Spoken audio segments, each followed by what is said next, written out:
Welcome back to the channel. So since I haven't been live lately, I wanted to come on here and just do a video of like some random topics that have to do with female rap, just by going through like my bookmarks on Twitter. So if that's cool with you, please make sure to like this video and subscribe, and let's just get right into it maybe. Yeah, so what's been going on this week?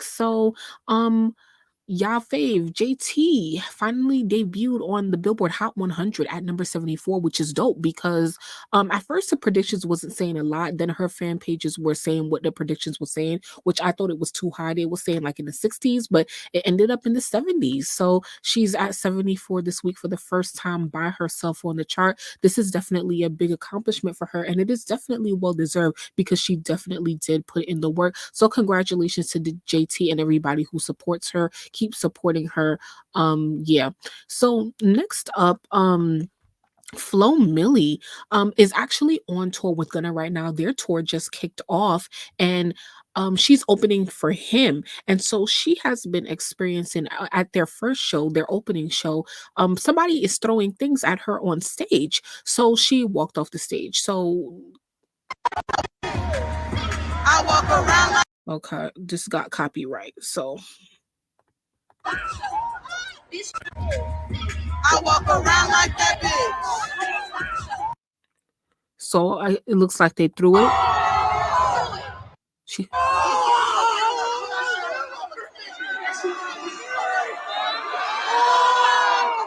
So she cussing them out. So what do y'all think about this? It sucks that Flo Milli has to go through this, but this is what happens when you have two artists who are together because they're in close proximity with each other, but their sounds are not in close proximity of each other. Think of Flo Milli's voice and think of what Gunna provides, and they don't seem to have any interaction between them. They actually have collab probably twice at this point because he is on Flo Milli's latest project that just came out.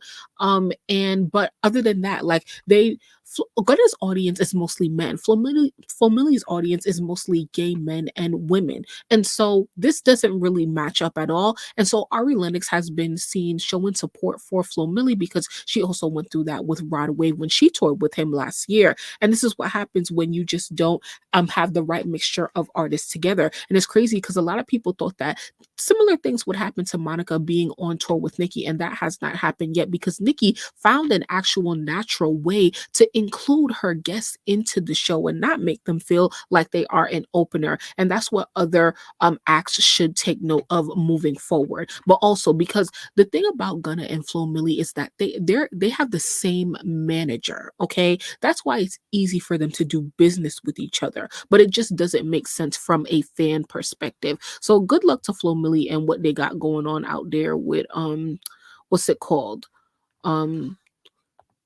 Tour.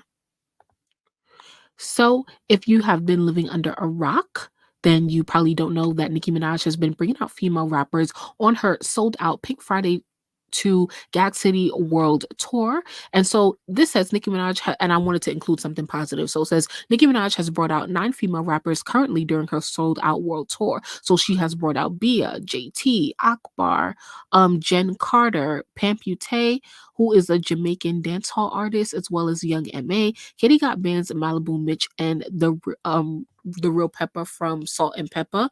So it's been really cool to see this happen. And we will talk more in depth about the tour in my coming videos, but I definitely just wanted to highlight this since we on the Fem Rap Politics playlist and we want to give a light to the positivity going around.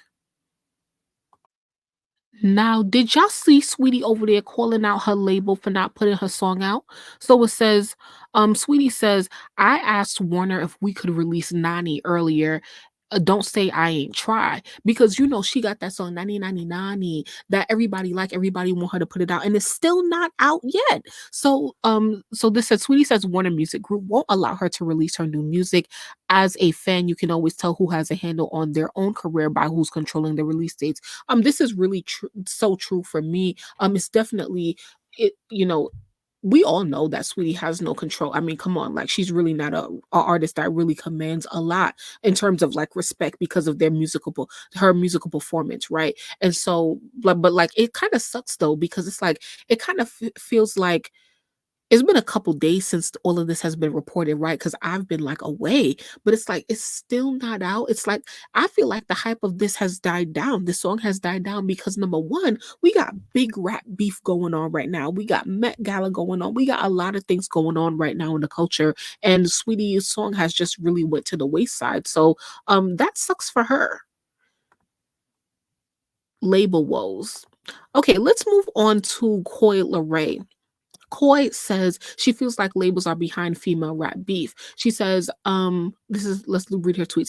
I don't know. If you ask me, it seems like these labels are behind the female controversy. They see it helps push the music. I wouldn't be surprised if they're the ones behind the fan pages. Most of these female rappers not even from the same places, not from the same hoods. Why are we beefing? Well, Drake and what's his name? Kendrick Lamar is beefing too, and they're not even from the same country. So what does that really have to do with anything?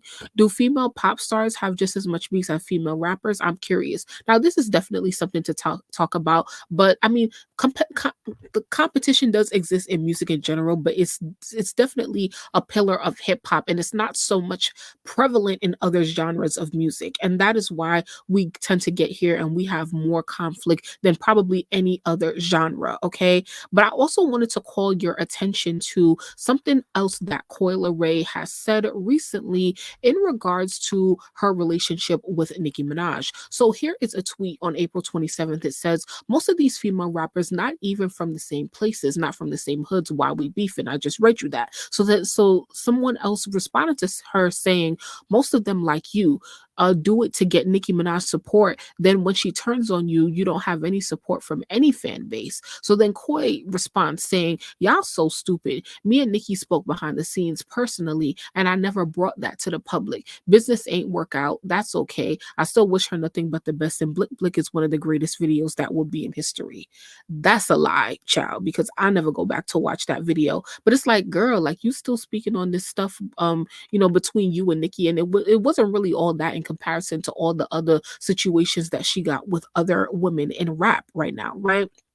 So she says she never brought their stuff to the public. The business ain't work out. So I'm like, what about the business didn't work out? Because why did you even have to respond to this fan? And since you want to respond to this fan and bring up old stuff that we all already knew, I think Iggy told us that y'all had spoke behind the scenes. So that wasn't real information. So since you're bringing it up again, what else do you have to say? You should spill some more tea about it, because other than that, why are you bringing it up again? Like, still, she says, I still wish her nothing but the best. Blick Blick is one of the greatest videos that'll be in history. Okay, Koi. So yeah, y'all. I don't know. I feel like I'm so behind and we got so much catching up to do. But I don't know. Should I go live for some female rap talk or some barbology talk? Because I definitely want to talk about the tour a little bit more. Have y'all gone to Gag City yet? If you haven't, I hope you do go soon. But I'm gonna leave it right here. Please let me know what you thought about any and all of these stories, especially what Koi had to say on Nicki, JT's new chart placement, and all the other stuff that we discussed. So thanks so much for watching. Please like this video, and I'll see you in the comments.